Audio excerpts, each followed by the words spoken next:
Yeah, so hello everyone, Hitesh here. Today we're gonna talk about a web series called Game of Thrones. Well, इस channel पर money heist के season 1 and 2, Lucifer के season 1 and 2, MCU की तरफ से आने वाली falcon and the winter soldier और साथ ही लोकी को एक्सप्लेन कर देने के बाद में इस चैनल पर जिस वेब सीरीज की सबसे ज्यादा डिमांड आ रही थी वो और कोई नहीं बल्कि यही गेम ऑफ थ्रोन्स है। एंड फ्रेंकली सेइंग गाइस, पिछले 6 महीनों से इस वेब सीरीज की मेरे पास में काफी बार रिक्वेस्ट आ चुकी थी और आप सभी जानते हैं जैसी आपकी डिमांड वैसा मेरा काम। सो विदाउट वेस्टिंग टाइम चलिए आते हैं इस कहानी की मेन स्टोरी लाइन की तरफ। वेल, इसको एक्सप्लेन करने से पहले कुछ इसके बेसिक क्राइटेरियाज हैं या कहूं तो इसकी कुछ पास्ट की हिस्ट्री है जो कि मैं आप सभी के साथ में थोड़ा सा एक्सप्लेन कर देना चाहता हूं। गेम ऑफ थ्रोन्स का पूरा कॉन्सेप्ट एक वेस्टरॉस नाम के कॉन्टिनेंट पर बेस्ड है जिसके अंदर 8 किंगडम पाए जाते हैं और इन किंगडम्स को जो भी संभालते हैं इन्हें लॉर्ड्स कहा जाता है और कहीं कहीं पर वार्डन भी कहा जाता है। सो नंबर 1 से स्टार्ट करते हैं जिनमें आता है द नॉर्थ, इसे संभालता है हाउस स्टार्क। फिर आता है द वेल जिसे संभालता है हाउस एरिन। फिर आता है द रिवरलैंड जिन्हें संभालता है द हाउस टेली।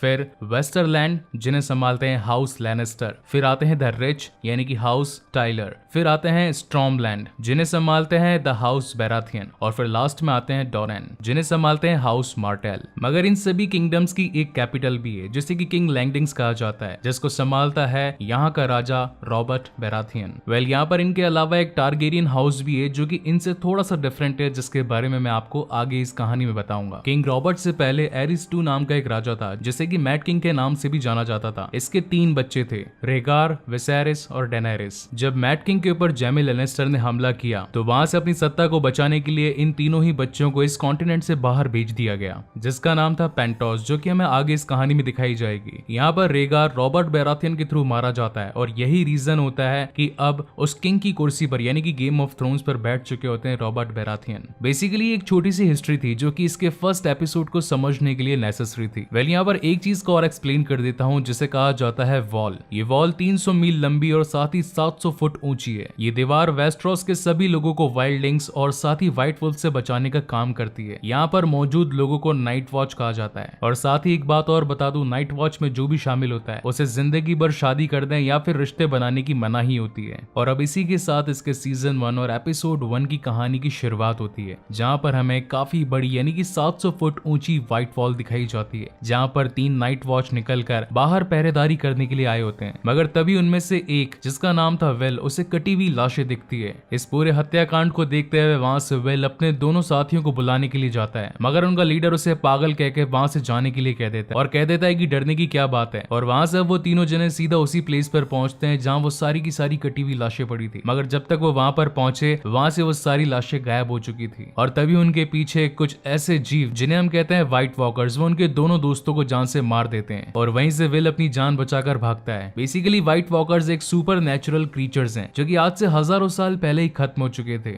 मगर आज उन्हें वापस अपनी आंखों के सामने देख विल काफी डर चुका था। वहां से भागता भागता वो विंटरफेल तक पहुंच आता है। अब यहाँ पर विंटरफेल के सिपाही उसे पकड़ लेते और कहते हैं कि तुम्हें नाइट वॉच की ड्यूटी के लिए रखा गया है, तो आखिर तुम भागकर यहाँ पर कैसे आए? क्या तुम ये बात नहीं जानते कि वहाँ के रूल्स तोड़ देने पर जॉन से मार दिया जाता है? तब वहाँ पर विल बताता है कि मैंने व्हाइट वॉकर्स को देखा, आज से हजारों साल पहले हमने उनके बारे में जिक्र सुने थे मगर अब वो खत्म हो चुके हैं। इसीलिए विंटरफेल के वार्डन यानी कि वहाँ के लॉर्ड नेड स्टार को बुलाया जाता है उसे सजा देने के लिए। नेड स्टार के 5 बच्चे हैं, रॉब, सांसा, आर्या, ब्रैन और रिकॉन स्टार। और साथ ही इनका एक नाजायज बेटा भी है जिसका नाम है जॉन स्नो और साथ ही उनकी पत्नी का नाम है कैटलिन स्टार। जब नेड स्टार विल को वहां पर सजा देने के लिए पहुंचते हैं तो वहां पर विल कहता है कि क्या आपको मेरी आंखों में सच्चाई नजर नहीं आ रही? मैंने अपनी आंखों के सामने उन व्हाइट वॉकर्स को देखा है जो कि आज से हजारों साल पहले खत्म हो चुके थे मगर जैसा कि ये रूल था कि नाइट वॉच जब भी कभी अपनी ड्यूटी को तोड़ेंगे तो उन्हें जान से मार दिया जाएगा, इसीलिए वहां पर नेड स्टार अपनी एक बड़ी सी तलवार से विल का गला काट देते हैं। वहां से निकलने के बाद में वो देखते कि उनके सामने एक हिरन मरा पड़ा है मगर उसके निशानों को ऐसा देखते हुए लग रहा था कि ये किसी जंगली जानवर का नहीं, इससे भी किसी भयानक शक्ति का काम है। और थोड़ी ही दूर आगे जाने पर उन्हें एक डायर वुल्फ मरा पड़ा मिलता है। उसके वहां पर 5 बच्चे होते हैं तो नेड स्टार अपने लोगों से कहकर उन सभी को जान से मरवा देने के लिए बोलता है क्योंकि वो छोटे बच्चे हैं और उनका ध्यान कौन रखेगा क्योंकि उनकी माँ तो मारी गई है। मगर तभी उनका सेक्रेटरी उन्हें कहता है कि आपके टोटल 5 बच्चे हैं और साथ ही आपका चिन्ह भी डायर वुल्फ ही है, तो क्यों ना आप अपने 5 बच्चों को इन 5 भेड़ियों के बच्चे दे दें ताकि बड़े होकर वो आपका एक चिन्ह भी बने और साथ ही आपका नाम भी ऊंचा हो। लेकिन वहां से निकलने के वक्त उन्हें एक और भेड़िए का बच्चा मिलता है जो कि छठा होता है और इसी वजह से अब उसे दे दिया जाता है जॉन स्नो को और कहा जाता है कि इसके बड़े होने तक तुम ही इसकी रखवाली करोगे और साथ ही इसे ट्रेन भी करोगे। वहाँ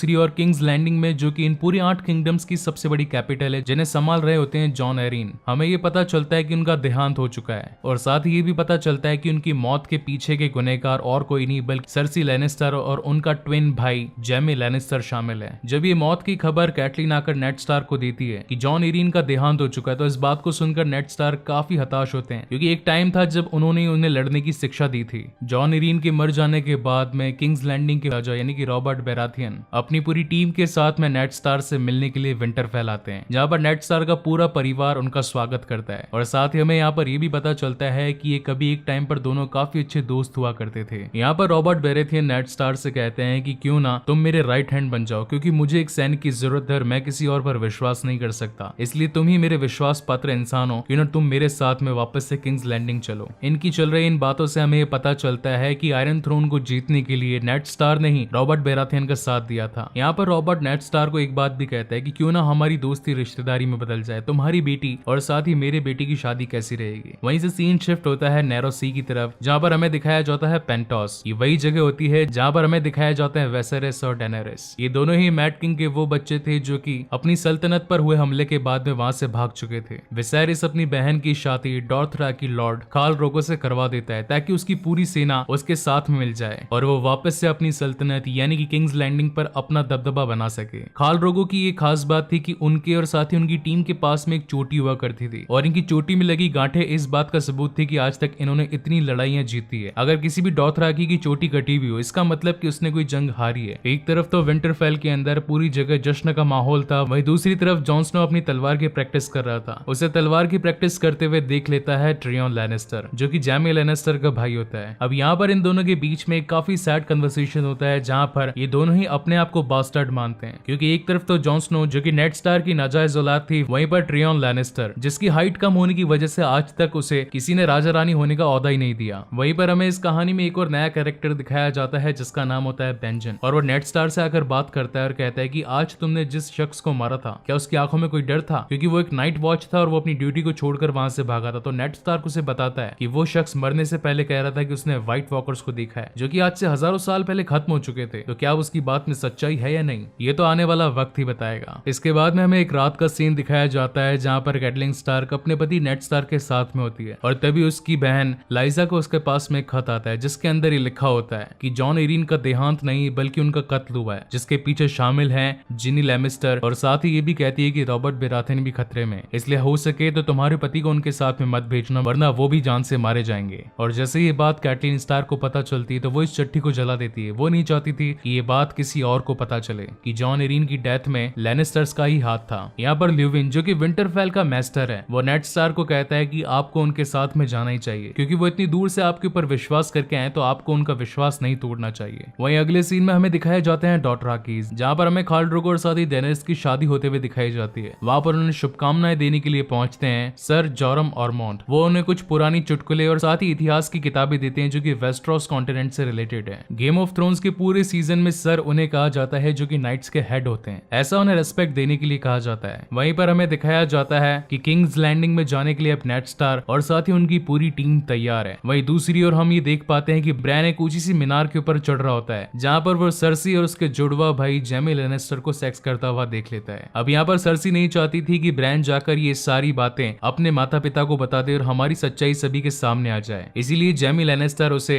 उस मीनार से धक्का दे देता है और इसी राज के साथ में ये एपिसोड यहीं पर खत्म होता है। सो गाइज, आपको ये वीडियो कैसा लगा प्लीज मुझे लाइक और कमेंट करके जरूर बताइएगा। इसके बाद में मैं जल्द ही इस सीजन का सेकंड एपिसोड आप सभी के सामने जल्दी लाऊंगा। And once again guys, thank you very much for watching this video. मिलते हैं अगले वीडियो में।